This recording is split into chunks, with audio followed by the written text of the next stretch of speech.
اور حضرت زبیر رضی اللہ تعالیٰ کو یہ شرف حاصل ہوا. ہم نے لاسٹ کلاس میں دیکھا تھا سب سے پہلا خون جو اسلام کے لیے بہا وہ کس نے بہایا تھا؟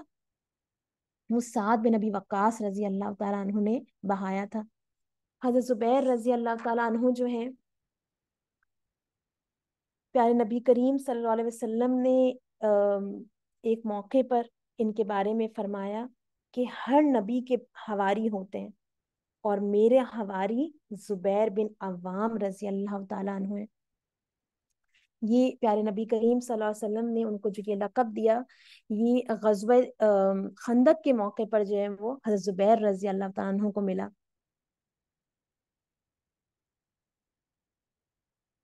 حضرت زبیر رضی اللہ تعالیٰ عنہ نبی کریم صلی اللہ علیہ وسلم کے ساتھ جو ہے وہ مختلف لڑائیوں میں آپ صلی اللہ علیہ وسلم کے ساتھ رہے. ایک موقع پر پیارے نبی کریم صلی اللہ علیہ وسلم نے ان سے مخاطب ہو کر فرمایا فدا کا ابی و امی. ہم نے لاسٹ کلاس میں دیکھا تھا کہ حضرت سعد بن نبی وقاص رضی اللہ عنہ کے مطابق یہ الفاظ پیارے نبی کریم صلی اللہ علیہ وسلم نے صرف ان کے لیے جو ہے وہ ارشاد فرمائے. ایک دوسرے جو صحابی جن کے لیے یہ خوبصورت الفاظ فدا کا ابی و امی پیارے نبی کریم صلی اللہ علیہ وسلم کی طرف سے جو استعمال ہوئے ان کے حوالے سے زبیر بن عوام رضی اللہ تعالیٰ عنہ کا نام آتا ہے. زبیر بن عوام رضی اللہ تعالیٰ عنہ نے مختلف موقع پر نہ صرف یہ کہ نبی کریم صلی اللہ علیہ وسلم کا ساتھ دیا مختلف لڑائیوں میں بلکہ ان کے بارے میں آتا ہے کہ اللہ کی راہ میں لڑتے ہوئے انہوں نے اتنے زخم کھائے کہ جسم کا کوئی حصہ ان سے خالی نہ رہا. فتح مکہ کے موقع پر آتا ہے کہ پیارے نبی کریم صلی اللہ علیہ وسلم نے مہاجرین کا جو علم بردار تھا وہ حضرت زبیر بن عوام رضی اللہ تعالیٰ عنہ کو جو ہے وہ مقرر کیا. ان کے ہاتھ میں جو ہے وہ جھنڈا تھا. حضرت عمر فاروق رضی اللہ تعالیٰ عنہ کی خلافت کے زمانے میں وہ جہاد کے لیے شام اور مصر گئے اور بڑے بڑے کارنامے سر انجام دیے. وہ اتنے بہادر تھے کہ حضرت عمر رضی اللہ تعالیٰ عنہ جو کہ خود آپ جانتے ہیں کہ شجاعت میں کتنے آگے تھے حضرت عمر رضی اللہ تعالیٰ عنہ نے ان کو 1000 لڑاکا سواروں کے برابر سمجھا.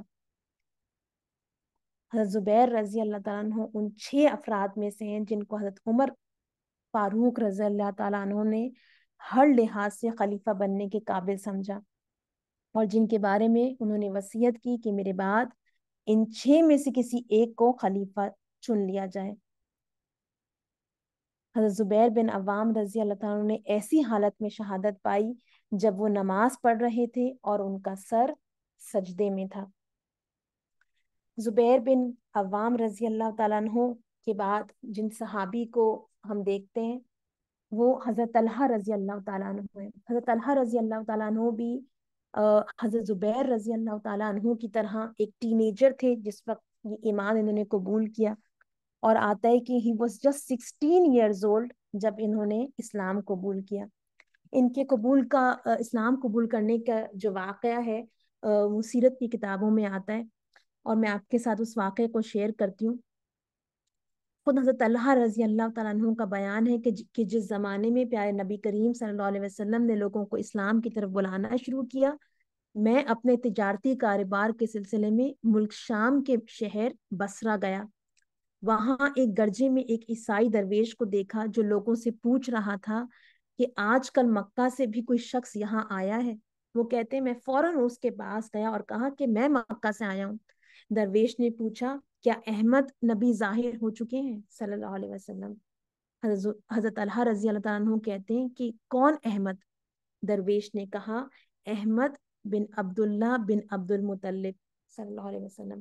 ہماری کتابوں کے مطابق یہی ان کے ظاہر ہونے کا زمانہ ہے. وہ دنیا میں آخری نبی ہیں. تم واپس جا کر فوراً اپنا ہاتھ ان کے ہاتھ میں دے دینا. حضرت طلحہ رضی اللہ تعالیٰ عنہ کہتے ہیں میں بصرہ سے مکہ واپس آیا اور لوگوں سے پوچھا کہ میری غیر حاضری میں کوئی خاص واقعہ پیش آیا ہے.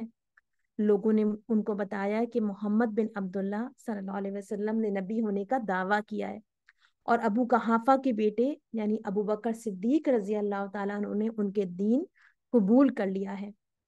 حضرت طلحہ کہتے ہیں میں نے یہ سن کر ابو بکر صدیق رضی اللہ تعالیٰ عنہ کے پاس گیا اور ان سے پوچھا کہ کیا آپ نے محمد صلی اللہ علیہ وسلم کا دین قبول کر لیا ہے؟ انہوں نے جواب دیا ہاں، وہ اللہ کے سچے نبی ہیں اور اللہ کے سچے دین کی طرف بلاتے ہیں، تم بھی ان کی دعوت قبول کر لو۔ وہ کہتے ہیں کہ اب میں نے جو کچھ عیسائی درویش سے سنا تھا انہیں سنایا، وہ بہت خوش ہوئے اور ایک دن مجھے ساتھ لے کر پیارے نبی کریم صلی اللہ علیہ وسلم کی خدمت میں حاضر ہوئے۔ میں نے آپ صلی اللہ علیہ وسلم سے درخواست کی، اے اللہ کے نبی صلی اللہ علیہ وسلم، مجھے بھی اپنے دین میں داخل کر لیں۔ آپ صلی اللہ علیہ وسلم نے میری درخواست قبول فرما لی اور اس طرح یہ ایمان کی دولت سے مالا مال ہوئے۔ بعض لوگوں کا بیان ہے، بعض سیرت نگاروں کا بیان ہے کہ حضرت طلحہ رضی اللہ تعالیٰ عنہ سے پہلے صرف 7 آدمی اسلام لائے تھے، لیکن سچی بات یہ ہے کہ یہ بتانا مشکل ہے کہ آرڈر کے اندر پہلے جو ہے وہ اسلام کس نے قبول کیا، کیونکہ جب ابتدا کے اندر لوگ اسلام قبول کر رہے تھے تو بہت سارے لوگ ایسے تھے جو کہ اپنا اسلام ظاہر نہیں کر رہے تھے، لیکن بہرحال حضرت طلحہ رضی اللہ تعالیٰ عنہ ان لوگوں میں سے ہیں جو کہ جنہوں نے ارلی ڈیز کے اندر جو ہے وہ اسلام جو ہے وہ قبول کیا۔ یہ عشر مبشرہ کے اندر شامل ہیں۔ حضرت طلحہ بن عبید اللہ جو ہیں وہ بہت نیک تھے، بہادر تھے، سخی تھے۔ پیارے نبی کریم صلی اللہ علیہ وسلم نے ان کو ایک خوبصورت لقب عطا فرمایا اور وہ ہے خیر کا۔ اس طریقے سے وہ طلحۃ الخیر کے نام سے جو ہے وہ مشہور ہو گئے تھے۔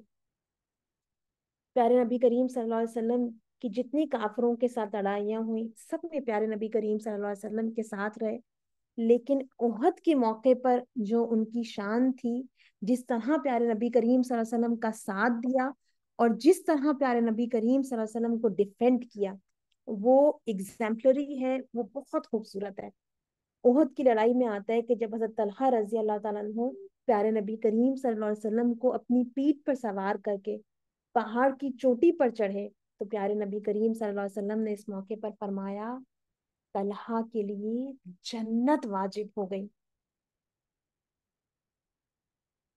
احد کی لڑائی میں اس شان سے لڑے کہ 70 زخم لگنے کے باوجود میدان سے قدم پیچھے نہیں ہٹایا اور آخر وقت تک پیارے نبی کریم صلی اللہ علیہ وسلم کے ساتھ رہے۔ ان کے بارے میں آتا ہے کہ پیارے نبی کریم صلی اللہ علیہ وسلم کی حفاظت کرتے کرتے ان کا ایک ہاتھ شل ہو گیا۔ ان کی یہی بہادری تھی کہ حضرت عمر فاروق رضی اللہ تعالیٰ عنہ نے ان کو صاحب احد یعنی احد کا مرد میدان کہا۔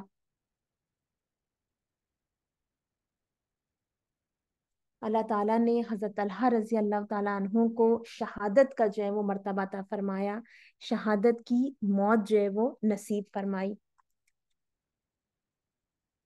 حضرت طلحہ رضی اللہ تعالیٰ عنہ کے بعد جن صحابی کا ہم نیکسٹ جو ہے وہ ذکر کریں گے، جنہوں نے سب سے اولین لوگ جن میں ان میں سے شامل ہیں جنہوں نے اسلام قبول کیا، وہ ہیں عبد الرحمن بن عوف رضی اللہ تعالیٰ عنہ۔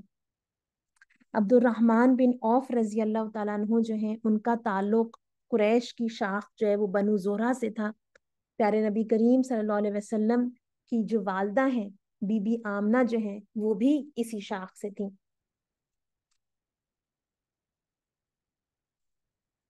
حضرت عبد الرحمن بن عوف رضی اللہ تعالیٰ عنہ جو ہیں یہ عثمان غنی رضی اللہ تعالیٰ عنہ کی طرح بڑے کامیاب تاجر تھے اور مکہ کے رئیسوں میں ان کا جو ہے وہ شمار ہوتا تھا۔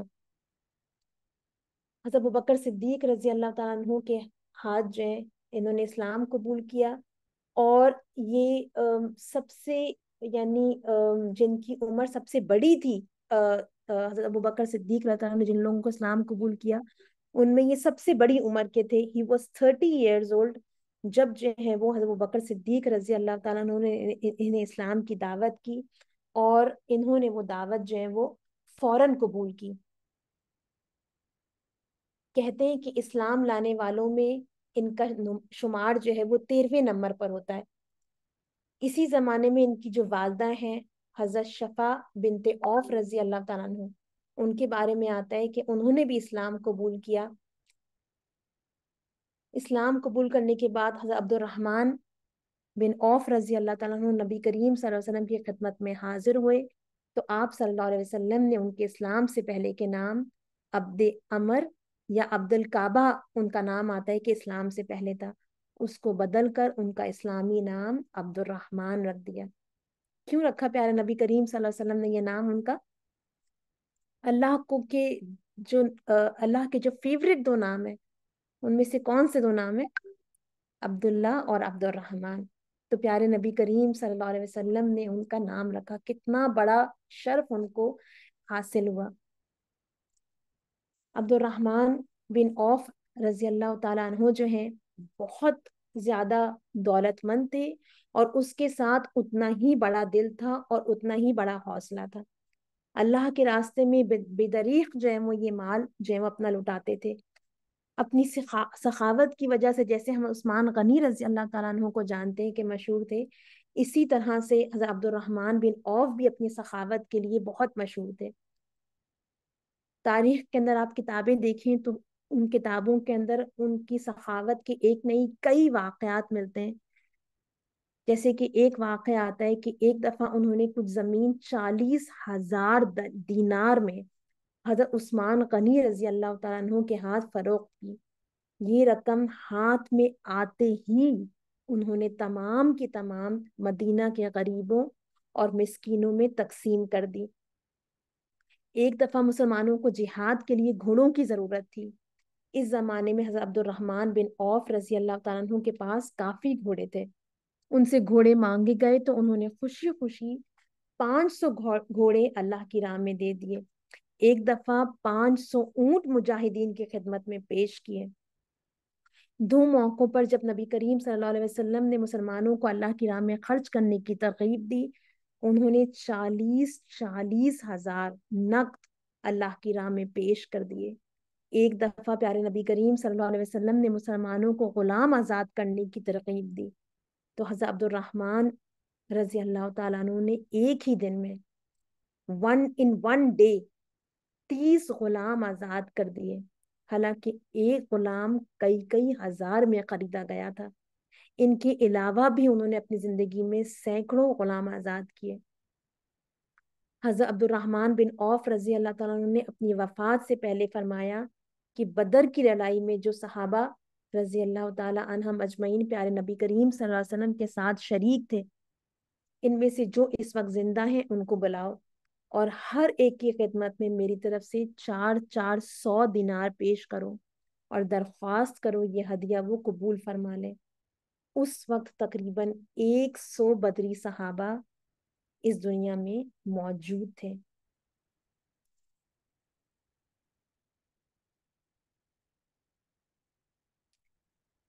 ہر لڑائی میں پیارے نبی کریم صلی اللہ علیہ وسلم کے ساتھ رہے۔ احد کی لڑائی میں جب ہر طرف افراتفری پھیل گئی تھی، وہ لڑائی کے میدان میں آخر وقت تک ڈٹے رہے، اور پیارے نبی کریم صلی اللہ علیہ وسلم کی طرف بڑھنے والے کافروں کا انہوں نے زبردست مقابلہ کیا۔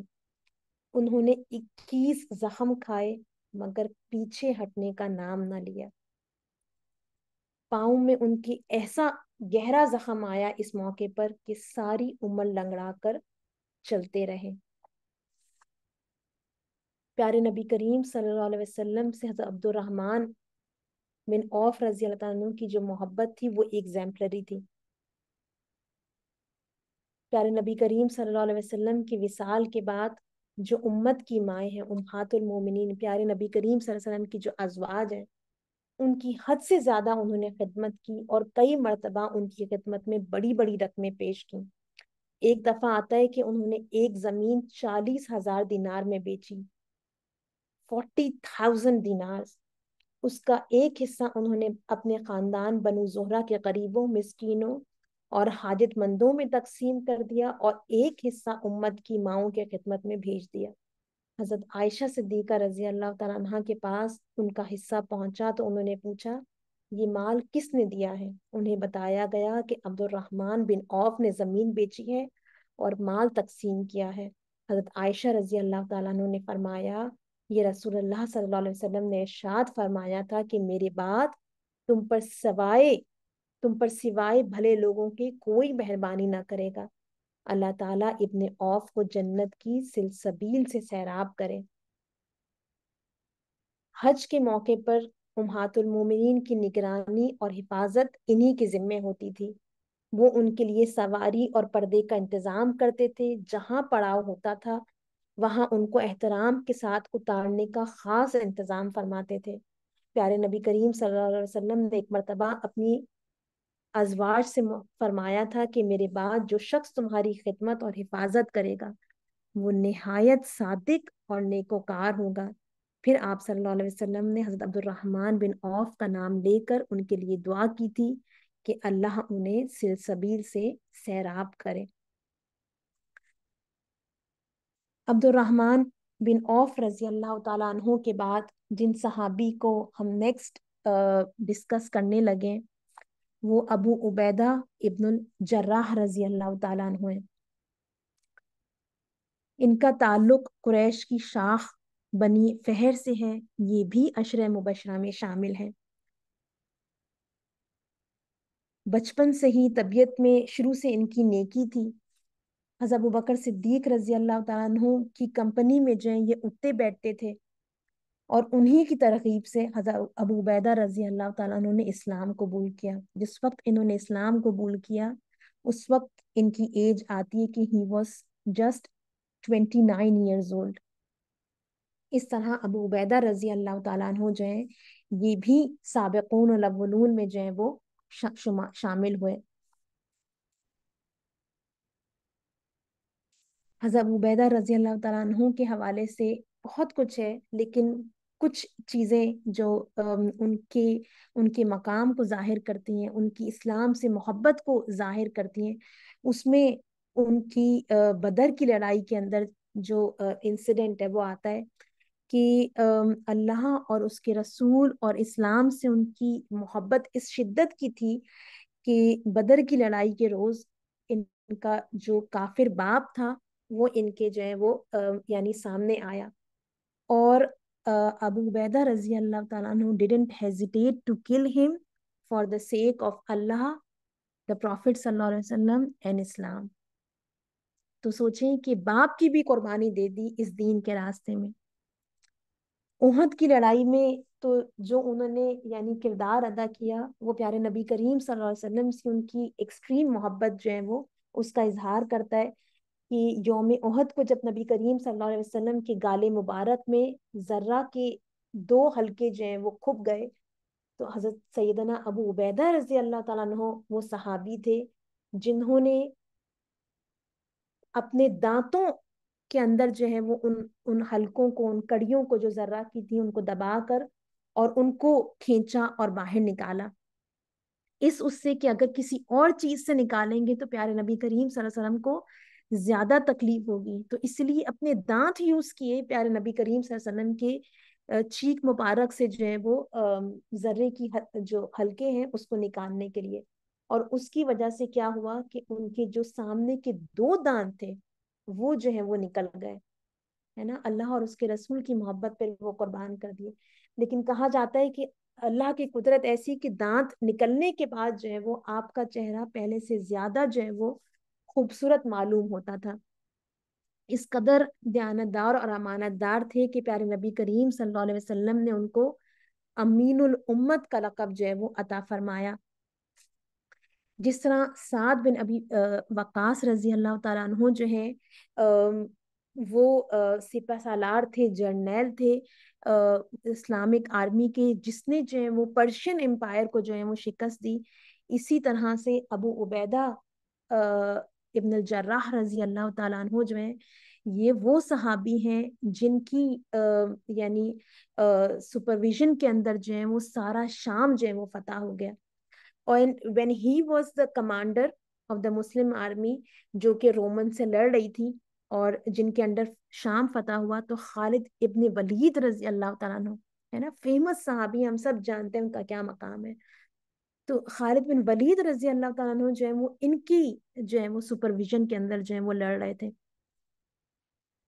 ان کے بارے میں ایک بڑا خوبصورت واقعہ جو ہے وہ آتا ہے کہ جب جو ہے وہ بیت المقدس جو ہے وہ فتح ہو گیا، جب شام جو ہے وہ فتح ہوا تو عمر رضی اللہ تعالیٰ عنہ اس موقع پر وہاں گئے تھے، اور عمر رضی اللہ تعالیٰ عنہ جو ہے جو ان کی ڈفرینٹ یعنی آرمی کے اندر جو ڈفرینٹ کمانڈرز تھے وہ حضرت عمر رضی اللہ تعالیٰ عنہ پہنچے تھے، تو سب باری باری ایک ایک کر عمر رضی اللہ تعالیٰ عنہ کو اپنے گھر کھانے پر دعوت دیتے، اور عمر رضی اللہ عنہ ان کی دعوت کو قبول کرتے اور ان کی طرف تشریف لاتے اور جو ہے وہ ان کے ساتھ وقت گزارتے، ان کے ساتھ کھانا کھاتے۔ انہوں نے یہ بات محسوس کی کہ ابو عبیدہ رضی اللہ تعالیٰ عنہ جو ہیں انہوں نے اب تک جو ہے وہ ان کو اپنے گھر کھانے پر نہیں بلایا۔ تو ایک دن عمر رضی اللہ عنہ نے ابو عبیدہ رضی اللہ عنہ سے پوچھ لیا کہ کیا ماجرا ہے کہ تمام لوگ جو ہیں، تمام جتنے بھی کمانڈرز ہیں، ان سب نے جو ہے وہ مجھے اپنے ہاں جو ہے وہ کھانے پہ بلایا ایکسپٹ فار یو۔ تو ابو عبیدہ رضی اللہ تعالیٰ عنہ نے کہا کہ میں نے آپ کو اس لیے اب تک جو ہے وہ دعوت نہیں دی کیونکہ مجھے اندازہ ہے کہ جب آپ میری طرف تشریف لائیں گے تو آپ کے آنسو ہی بہیں گے۔ آتا ہے کہ عمر رضی اللہ عنہ نے ان سے اصرار کیا کہ نہیں، میں آپ مجھے دعوت پہ بلائیں گے تو میں ضرور آؤں گا۔ ابو عبیدہ رضی اللہ تعالیٰ عنہ نے ان کو اپنی طرف کھانے پر جو ہے وہ دعوت پہ بلایا۔ جب ابو عبیدہ رضی اللہ تعالیٰ عنہ کے خیمے میں عمر رضی اللہ تعالیٰ عنہ گئے تو عمر رضی اللہ تعالیٰ عنہ نے دیکھا کہ کمرے کے اندر جو ہے وہ ایک تلوار اور گھوڑے کی زین کے سوا کچھ بھی موجود نہیں ہے۔ کھانے کے لیے بیٹھے تو ابو عبیدہ رضی اللہ تعالیٰ عنہ چند سوکھی روٹیاں جو ہیں وہ اٹھا کر لے کر آئے، ساتھ میں پانی کا ایک یعنی گلاس رکھ دیا اور نمک ساتھ میں رکھ دیا۔ ان کے بارے میں آتا ہے کہ جب عمر رضی اللہ تعالیٰ عنہ نے ان کے یہ حالات دیکھے تو کہا کہ کاش آپ کچھ اسباب تو رکھ لیتے۔ سیدنا ابو عبیدہ رضی اللہ تعالیٰ عنہ نے اس موقع پر کہا، یا امیر المومنین، ہماری یہی حالت ہمیں بہت جلد ہماری آسائش گاہ تک پہنچا دے گی، یعنی وہ جو پرماننٹ ریزیڈنس ہے، جو بہتر ریزیڈنس ہے، اگر ہم نے اسی راستے پر چلتے رہے تو وہ ہمیں وہاں پہنچا دے گی، ہمیں کامیابی سے ہمکنار کر دے گی۔ عمر رضی اللہ تعالیٰ عنہ کے بارے میں آتا ہے کہ یہ حالت دیکھ کر ابو عبیدہ رضی اللہ تعالیٰ عنہ کی، عمر رضی اللہ تعالیٰ عنہ کی آنکھوں سے جو ہے وہ آنسو روا ہو گئے۔ کہا کہ تمام لوگوں کو اس دنیا نے کسی نہ کسی طرح جو ہے وہ اس کے اوپر اثر انداز ہوئی سوائے میرے بھائی ابو عبیدہ رضی اللہ تعالیٰ عنہ کے۔ ابو عبیدہ رضی اللہ تعالیٰ عنہ کے بعد جن صحابی کا میں آپ کے سامنے تذکرہ کروں گی وہ سعید بن زید رضی اللہ تعالیٰ عنہ ہیں۔ یہ بھی اشرف مبشرہ میں شامل ہیں۔ ان کا تعلق جو ہے بنو عدی قبیلے سے ہے، اور بنو عدی قبیلہ جو ہے وہ بڑی عزت والا خاندان مانا جاتا تھا، اور اس کے ذمے دو کام لگے ہوئے تھے۔ ایک یہ کہ جب قریش کو کسی دوسرے قبیلے کے پاس کوئی قاصد یا ایلچی بھیجنا ہوتا تو یہ قاصد یا ایلچی بنو عدی ہی میں سے بھیجا جاتا، تو سفارتکاری کی ذمہ داری جو ہے وہ ان کے ذمے تھی، اس قبیلے کے ذمے تھی۔ دوسرا کام یہ تھا کہ جب دو رئیسوں یا سرداروں یا دو گروہوں میں کوئی جھگڑا پیش آ جاتا تو بنو عدی کے سردار کو جو ہے وہ جج بنایا جاتا اور وہ اس جھگڑے کا فیصلہ کرتا۔ جو بنو عدی کا سردار فیصلہ کرتا دونوں فریقوں کو اس کا ماننا ضروری تھا۔ اگر کوئی فریق فیصلہ نہ مانتا تو دوسرے تمام قبیلے اس کے خلاف اٹھ کھڑے ہوتے۔ حضرت سعید بن زید رضی اللہ تعالیٰ عنہ یہ نہ صرف یہ کہ عشرہ مبشرہ میں شامل ہیں، ان کے والد کون ہیں؟ زید بن عمر رضی اللہ تعالیٰ عنہ، جن کے بارے میں ہم بالکل انیشل جب ہم نے کلاسز سٹارٹ کی تھی تو اس وقت ان کے بارے میں ہم نے کچھ ڈیٹیلز دیکھی تھی کہ جو لوگ یعنی دین حنیف کے اوپر جو قائم تھے ان میں سے ان کے والد تھے زید بن عمر رضی اللہ تعالیٰ عنہ، جو کہ ابراہیم علیہ السلام کے دین کے اپنے آپ کو فالوورز کہا کرتے تھے، اور حنیفیت پہ ہی جو اس دنیا سے جو ہے وہ رخصت ہوئے۔ ایک اور صحابی بہت بلند مرتبہ صحابی جو بنو عدی قبیلے سے ہیں، وہ کون ہے؟ عمر ابن الخطاب۔ حضرت سعید بن زید جو ہیں ان کا اگر آپ فیملی ٹری دیکھیں تو کیسے ہے؟ سعید بن زید جو کہ ان کے والد ہیں بن عمر بن نفیل، اور عمر رضی اللہ تعالیٰ عنہ کا کیسے ہے؟ عمر بن خطاب بن نفیل۔ تو حضرت سعید جو ہیں ان کی جو والد ہیں زید اور عمر ابن الخطاب رضی اللہ تعالیٰ عنہ، they both were cousins۔ حضرت سعید رضی اللہ تعالیٰ عنہ جو ہیں یہ بھی ان لوگوں میں سے ہیں جنہوں نے آگے بڑھ کر جو ہے وہ اسلام قبول کیا، سابقون الاولون میں سے ہیں۔ نہ صرف یہ خود سابقون الاولون میں سے ہیں، بلکہ ان کی بہن عاتکہ کے بارے میں بھی آتا ہے کہ انہوں نے بھی اسلام جو ہے وہ بغیر کسی حیل و حجت کے جو ہے وہ قبول کیا۔ سعید بن زید رضی اللہ تعالیٰ عنہ عشرہ مبشرہ میں سے جن لوگوں کو ہم جانتے ہیں، مجھے لگتا ہے کہ لیسٹ جن کے بارے میں ہم جانتے ہیں وہ سعید بن زید ہے۔ سعید بن زید کی جو بیوی تھی وہ فاطمہ بنت خطاب تھی۔ تو عمر رضی اللہ تعالیٰ عنہ کہ یہ بہنوئی تھے، اور ان کی ہی یعنی اولو العزمی تھی اور ان کی بیوی فاطمہ بنت خطاب کی اولو العزمی تھی کہ جس کی وجہ سے عمر فاروق رضی اللہ تعالیٰ عنہ جیسے مرد مومن کا جو دل جو ہے وہ پگھل گیا تھا اور انہوں نے اسلام قبول کیا تھا۔ ابھی تک ہم نے جتنے صحابہ کو ڈسکس کیا جنہوں نے اسلام قبول کیا، یہ تمام کے تمام جو ہیں ان لوگوں میں سے ہیں جو کہ قریش کے شرفا سے جن کا تعلق تھا، جو کہ بڑے پرومیننٹ قبیلوں سے تعلق رکھتے تھے، اور نہ صرف یہ کہ یہ ارلی کنورٹس میں سے تھے، بلکہ ہم نے دیکھا کہ ہر ایک آگے جا کے جو ہے وہ ایک لیجنڈ بنا۔ اس کے بعد جو کمپینین جنہوں نے اسلام قبول کیا وہ ایک بہت مشہور صحابی ہیں جن کا نام ہے عبداللہ بن مسعود رضی اللہ تعالیٰ عنہ۔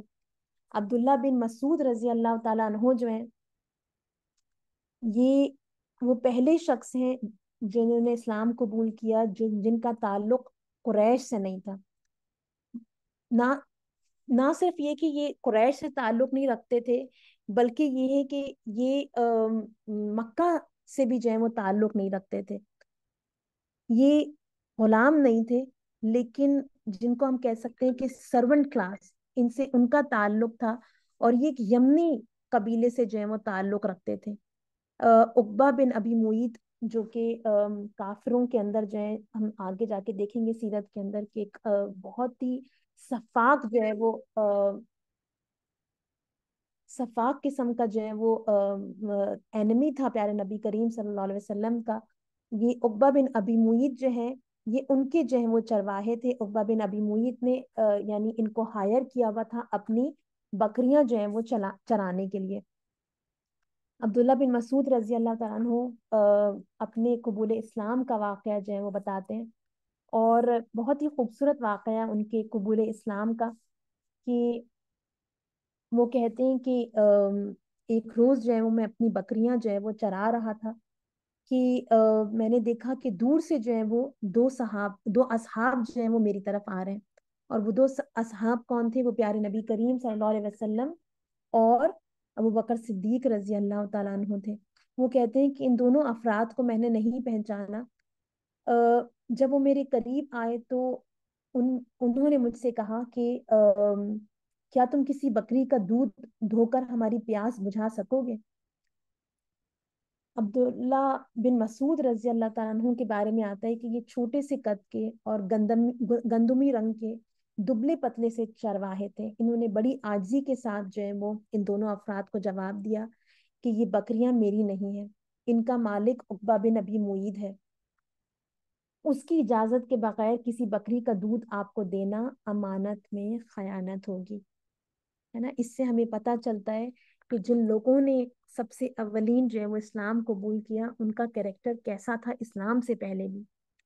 ان کے اس جواب کے رسپانس میں پیارے نبی کریم صلی اللہ علیہ وسلم نے فرمایا کہ اچھا کوئی ایسی بکری ہی لاؤ جو دودھ نہ دیتی ہو۔ تو عبداللہ بن مسعود رضی اللہ تعالیٰ عنہ نے کہا کہ ایسی بکری ہے تو صحیح، لیکن یہ آپ کی کس کام کی؟ پیارے نبی کریم صلی اللہ علیہ وسلم نے فرمایا کہ تم لاؤ۔ تو عبداللہ بن مسعود رضی اللہ تعالیٰ عنہ نے پیارے نبی کریم صلی اللہ علیہ وسلم کے سامنے ایک ایسی ہی بکری پیش کی جو کہ اب دودھ نہیں دیتی تھی۔ پیارے نبی کریم صلی اللہ علیہ وسلم نے اس کے تھنوں پر ہاتھ پھیر کر دعا فرمائی، تو اللہ تعالیٰ کی قدرت سے آتا ہے کہ آنن فانن اس کے تھنوں کو دودھ سے بھر دیا گیا۔ اب صدیق اکبر جو ہے، ابو بکر صدیق رضی اللہ تعالیٰ عنہ جو ہے، وہ دودھ دھونے کے لیے بیٹھے، اور اتنا دودھ نکلا کہ ان تینوں افراد نے جو ہے وہ خوب سیر ہو کر جو ہے وہ پیا۔ اس کے بعد پیارے نبی کریم صلی اللہ علیہ وسلم کی دعا سے بکری کے تھن خشک ہو کر اصلی حالت پر آ گئے۔ جب